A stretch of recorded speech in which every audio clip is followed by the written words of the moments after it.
कारण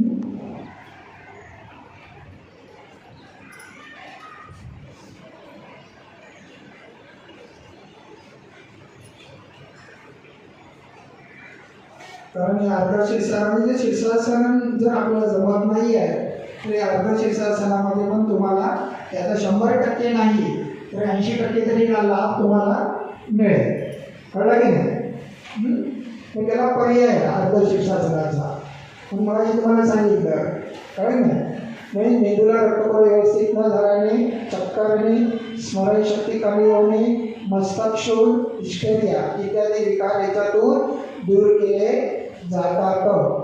दुसरा लाभ बद्धकोष्ठता, पोटाचे विकार, नाभिस्थानाचे विकार, यकृत, कळलं की नाही, डोळ्यांची आग होणे, अंगाला येणारी खाज, बारीक ताप, मूत्रविकार, आतड्यांचे दोष याच्यातून निघून जातात. तिसरा सांगितला बुद्धी, तारुण्य, शरीराची चपळता वाढते. ते आपला तारुण्यपणाचा अनुभव येत असतो या शीर्षासनात. कळलं की नाही? तोंडाला चव न येणे, कंठदोष म्हणजे आपल्याला बघा ताप बीप आला की तोंडाला चव येत नाही.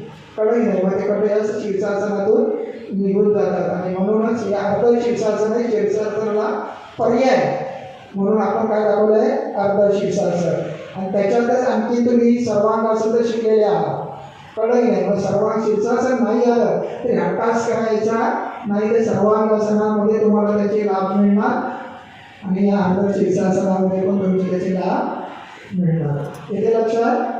नक्की कसं केलंय परत एकदा बघा. परत एकदा